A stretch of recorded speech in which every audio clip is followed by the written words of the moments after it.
Halo hai semuanya, apa kabar? Ada saya lagi Aryan Surya dari Pagar Kehidupan. Apa kabar ya kamu? Wah, kemarin udah banyak yang mendengarkan video saya ya. Mulai dari video-video yang mungkin sudah pernah kamu dengar sampai video terbaru yang kemarin-kemarin saya publish di YouTube. Oke? Nah, di video kali ini kita akan kembali berbicara mengenai suatu hal yang insya Allah dengan izin Tuhan bisa merubah hidup kamu pastinya teman-teman, asalkan syaratnya cuma dua. Kamu mau mendengarkan dan yang kedua pastinya praktek, bukan hanya sekedar mendengarkan ya. Seperti biasa saya bilang, anggap saya sebagai sahabat kamu, izinkan saya untuk berdiskusi bersama kamu, berbicara di telinga kamu, sambil kamu mengerjakan apapun yang mungkin bisa kamu kerjakan saat ini. Oke? Topik yang akan saya bahas kali ini sebenarnya topik yang sangat menarik sekali nih teman-teman ya. Karena topik ini saya terinspirasi lagi dari teman-teman saya di sekitar saya. Banyak mereka menanyakan sebuah pertanyaan sederhana yang mungkin pastinya jadi pertanyaan kamu juga ya. Kenapa sih kok bro sampai detik ini kayaknya gue hidupnya begini-begini aja? Teman-teman, saya udah bilang berkali-kali di video-video yang lalu bahwa kalau kamu ingin menjadi orang yang berhasil, kamu harus punya tujuan yang jelas. Ibarat kata, kita hidup di dunia ini seperti lomba lari, teman-teman. Kamu berlari, ibarat kata adalah perjuangan kamu, dan garis finish ketika kamu lomba lari adalah goal kamu. Kalau kamu sampai finish, berarti kamu mencapai tujuan kamu. Nah, pertanyaannya, sekarang saya tanya, tolong kamu jawab dalam hati ya. Dalam sebuah perlombaan lari, siapa yang berpotensi besar menjadi pemenang? Saya tanya sama kamu, dalam sebuah perlombaan lari, siapa yang berpotensi besar menjadi pemenang? Kamu pasti akan menjawab, yang larinya paling cepat mas bro. Wes, atau mungkin kamu menjawab, yang kakinya paling kuat. Jawaban dua-duanya bisa jadi benar, tapi sayangnya itulah letak kesalahan terbesar dalam otak manusia. Mereka terlalu berpikir logis, mereka berpikir bahwa dalam sebuah perlombaan lari, yang pasti menang yang paling cepat larinya dong bro, yang paling kuat kakinya. Padahal faktanya salah. Yang paling berpotensi menjadi pemenang dalam sebuah perlombaan lari adalah orang yang paling lama bisa bertahan berlari sampai garis finish. Titik. Nah, mulai kebuka pikirannya ya. Kamu berpikir pada awalnya, gue pikir bro, yang paling bisa berpotensi jadi pemenang ada yang larinya paling cepat, atau yang larinya paling kuat. Bukan. Yang paling berpotensi sebenarnya adalah orang yang paling bisa bertahan lama di lapangan untuk terus berlari. Betul nggak? Sekarang saya tanya, kalau dalam sebuah perlombaan lari, treknya panjang, ada orang bisa larinya cepat, tapi orang itu larinya cepat, staminanya nggak kuat. Kalah nggak dia sama orang yang larinya mungkin lambat, tapi staminanya kuat? Kalah nggak? Orang larinya cepat, staminanya lemah, sama orang yang larinya lambat, tapi staminanya kuat. Menang mana di antara mereka berdua? Jelas yang akan menjadi pemenang adalah orang yang larinya lambat, tapi staminanya kuat. Betul? Nah, hidup pun seperti itu, teman-teman. Yang membuat kamu selama ini menjadi gagal, masalahnya cuma satu. Karena kamu tidak pernah bisa fokus. Itu yang akan kita bahas kali ini. Fokus. Seperti halnya sebuah perlombaan lari, seorang pemenang dalam sebuah perlombaan lari adalah orang yang bisa terus fokus untuk berlari sampai garis finish. Nah, masalahnya dalam hidup ini, dan juga mungkin terjadi sama kamu tidak bisa fokus untuk tekun mendalami hal yang sudah kamu mulai. Itu dia. Nah, sekarang saya tanya sama kamu lagi. Di antara semua hal yang pernah kamu kerjakan dan kamu mulai, berapa banyak di antara itu semua yang akhirnya kamu tinggalkan? Pasti banyak ya, bahkan bisa jadi semuanya. Nah, dari situ sebenarnya kamu sudah tahu bahwa satu-satunya penyebab hal yang sampai detik ini membuat kamu gitu-gitu aja nasibnya, karena kamu tidak pernah bisa fokus pada satu hal yang sudah kamu mulai. Nah, begitu saya ngomong gini, pasti dalam hati kamu ada perasaan seperti ini deh. Ya, tapi susah mas bro, kalau saya harus fokus. Saya udah mencoba fokus tapi gak bisa. Gimana dong caranya supaya fokus? Nah, sekarang saya akan memberikan kamu latihan praktek yang bisa langsung kamu praktekkan untuk kamu bisa menjadi manusia yang lebih fokus daripada sebelumnya. Oke? Yang pertama, saya kasih tahu kepada kamu, kamu tidak bisa fokus kepada hal yang tidak kamu cintai. Sekali lagi ya, kamu tidak akan bisa fokus kepada satu hal yang tidak kamu cintai. Yang namanya cinta, teman-teman, cinta terhadap apapun, terhadap pasangan, terhadap benda, terhadap apapun, itu tidak bisa dipaksa. Setuju apa enggak? Termasuk juga cinta kepada pekerjaan. Kalau kamu ingin mencintai pekerjaan kamu, bukan dengan cara memaksakan diri, gue harus cinta pekerjaan gue. Bukan. Yang harus kamu lakukan adalah tanya, gue cinta gak sih dengan pekerjaan ini? Kalau memang suara hati kamu berkata, lu gak cinta, cari pekerjaan lain yang betul-betul bisa kamu cintai secara tulus, bukan dibuat-buat. Itu yang pertama.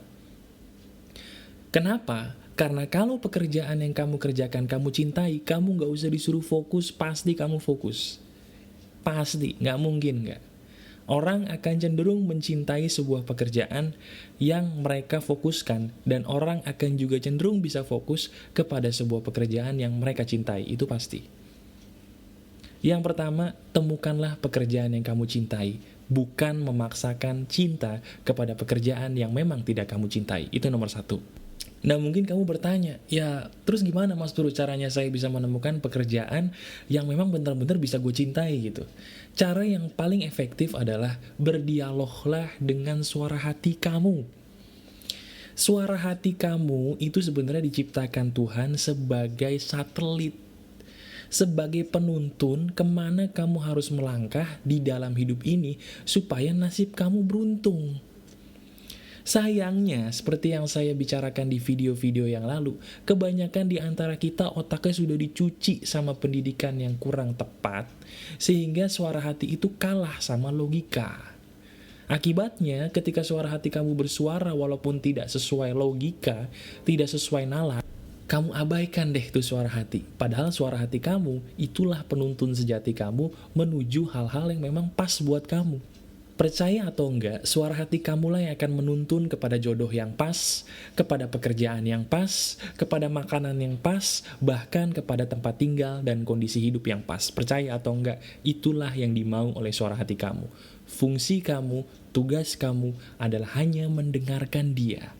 Pertanyaannya, apakah kamu suka mendengarkan suara hati? Saya jamin kalau kamu sekarang berada di pekerjaan yang tidak kamu sukai, kamu pasti adalah orang yang mengabaikan suara hati. Betul? Kamu harus mengakui itu betul. Nah sekarang, mulai detik ini, setelah kamu menonton video ini, mendengarkan audio ini, saya minta tolong kamu dengarkan suara hati kamu. Kamu tanya suara hati kamu, gue sukanya apa sih? Apa sih hal yang gue sukai, wahai suara hatiku? Nanti suara hati kamu akan mengeluarkan jawaban, tolong ikuti, karena itulah jawaban yang paling jujur dan paling benar untuk kamu sendiri. Jadi langkah pertama adalah menemukan pekerjaan yang kamu cintai. Langkah yang nomor 2, prakteknya adalah, supaya kamu bisa fokus adalah temukan alasan yang kuat. Kenapa kamu harus sukses dengan pekerjaan ini? Contoh, kalau saya disuruh menemukan alasan yang paling kuat adalah, pertama, saya ingin membuat bangsa Indonesia menjadi lebih cerdas, nomor 1. Yang kedua, dengan adanya pagar kehidupan ini, saya ingin membuktikan bahwa saya adalah orang yang bisa membanggakan Indonesia dan keluarga saya dengan menolong banyak orang. Itu alasan yang kuat. Tapi jangan salah, ada juga orang yang memiliki alasan kuat. Mereka punya alasan kuat begini. Begitu saya tanya, kenapa lo mau jadi orang sukses? Alasan mereka adalah, karena gue pengen membawa orang tua gue ke hidup yang lebih baik. Wah, itu alasan yang bagus. Temukan alasan yang paling kuat yang bisa membuat kamu kayaknya nggak punya keinginan untuk berhenti. Salah satu trik saya untuk bisa memberikan diri kamu motivasi secara mandiri ya, adalah dengan memikirkan orang tua kamu. Itu paling efektif. Pikirkan muka orang tua kamu yang sudah menua, atau mungkin kalau orang tua kamu sudah tidak ada, pikirkan mereka. Betapa inginnya mereka melihat kamu bahagia. Betapa inginnya mereka melihat kamu menjadi orang yang berguna buat orang banyak. Betapa inginnya mereka melihat kamu menjadi orang yang bergairah menjalani hidup ini. Kasihanilah ibu kamu, teman-teman, yang sudah melahirkan kamu ke dunia dengan bertaruh nyawa dan merobek bagian tubuhnya agar kamu bisa keluar ke dunia ini. Kasihanilah ibu kamu, dan bayangkan wajahnya, seketika itu juga kamu pun akan punya alasan kuat, kenapa gue harus jadi manusia yang berhasil. Oke? Nah yang ketiga, setelah kamu melakukan 2 hal tadi, harusnya kamu sudah bisa jauh lebih fokus. Yang ketiga adalah, kamu bilang ke diri kamu setiap hari bahwa gua nggak akan pernah berhenti sebelum gua mencapai tujuan gue. Setiap kamu bangun pagi katakan itu, gua nggak akan berhenti sebelum gua mencapai tujuan gue, karena gue cuma melihat garis finish, bukan rumah tempat gue pulang. Bilang itu setiap hari, motivasi diri kamu supaya kamu terus bergairah dengan melakukan hal ini. Oke? Kamu pandangi foto anak kamu pandangi foto ibu kamu pandangi foto orang yang bisa membuat kamu punya alasan kuat. Kenapa gue harus sukses? Pandangi itu setiap hari dan maju lagi, dan maju lagi. Sampai kamu mencapai garis finish. Oke, nah itu aja yang sebenarnya bisa saya katakan kepada kamu, bagaimana caranya kamu supaya bisa fokus. Dari 3 hal ini, percaya atau enggak, kamu akan menjadi orang yang lebih fokus dibandingkan sebelumnya, dan ketika kamu fokus kepada satu hal sampai kamu berhasil, kamu akan mencapai yang disebut dengan kebahagiaan dan keberhasilan yang sejati. Ingat teman-teman, keberhasilan yang sejati, kesuksesan yang sejati adalah bukan ketika kamu punya banyak uang. Tapi kesuksesan dan keberhasilan yang sejati adalah ketika kamu berhasil melakukan pekerjaan yang kamu sukai, kamu cintai, yang secara tulus keluar dari suara hati kamu, sampai kamu bisa berguna bagi banyak orang. Disitulah letak keberhasilan dan kesuksesan yang sejati. Pertanyaan saya adalah, apakah kamu ingin merubah hidup kamu? Kalau memang iya, lakukan apa yang saya katakan tadi dan berfokuslah kepada satu hal yang kamu cintai sampai kamu berhasil. Saya Aryan Surya dari Pagar Kehidupan. Keep spirit, keep sharing, and keep loving. Bye-bye.